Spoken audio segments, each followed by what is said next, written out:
Hey, buddy. Vanessa, you're so beautiful. Tyler, give your father a handshake. Dad, for the last time, call me Blaze. Blaze. All right. Well, we're probably going to have to cut that hair and that. Hello, Sweetheart. sweetheart. So beautiful. Look at this amazing meal. Kids, how was school today? That doesn't sound very convincing.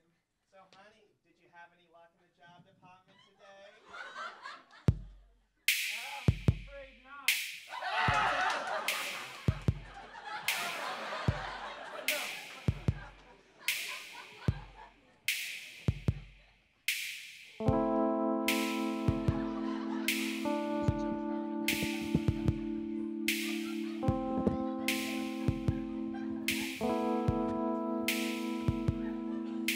I have a story for you, if you all could come with me. So the block of houses sitting on 14 Winston Street. Now see this husband, his wife, and their 3 lovely children. They're preparing for dinner so that they don't taste the feeling of struggle, setbacks, or impending tragedy. It's been 5 months since the husband was let go from the factory.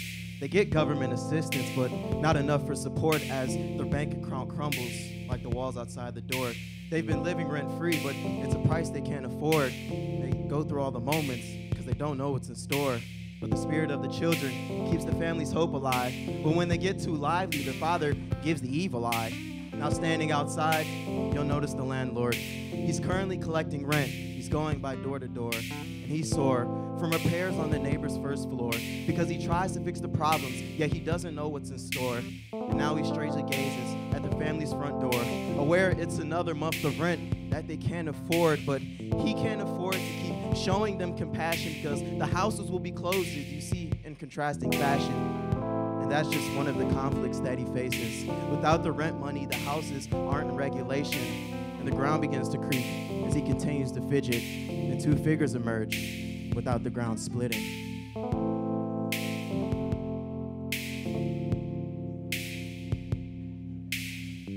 I am justice, and you should collect. Now, I know what you're thinking, but before you object, they signed a lease which they said they could pay. From my point of view, there's no other way.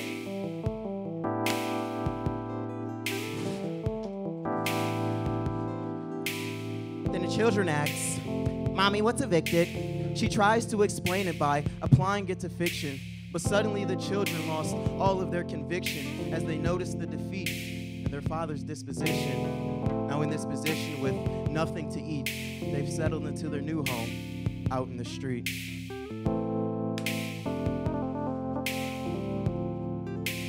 But you see, that could have happened, but only theoretically. The landlord saw justice, but that was only hypothetically.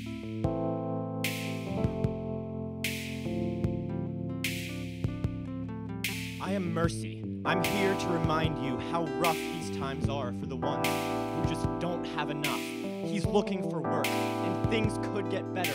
Just give them more time. Don't serve them that letter.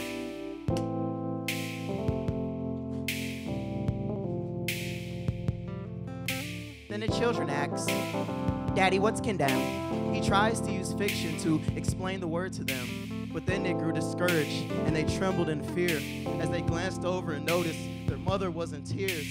Now in this position with nothing to eat, they've settled into their new home out in the street.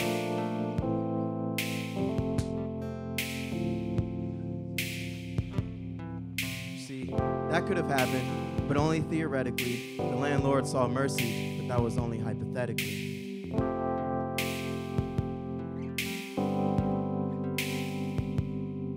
Now he approaches the house as the decision looms, but then the father opens the door, pointing towards the living room. He says, "Hey, you look beat. Would you like to join us for dinner?"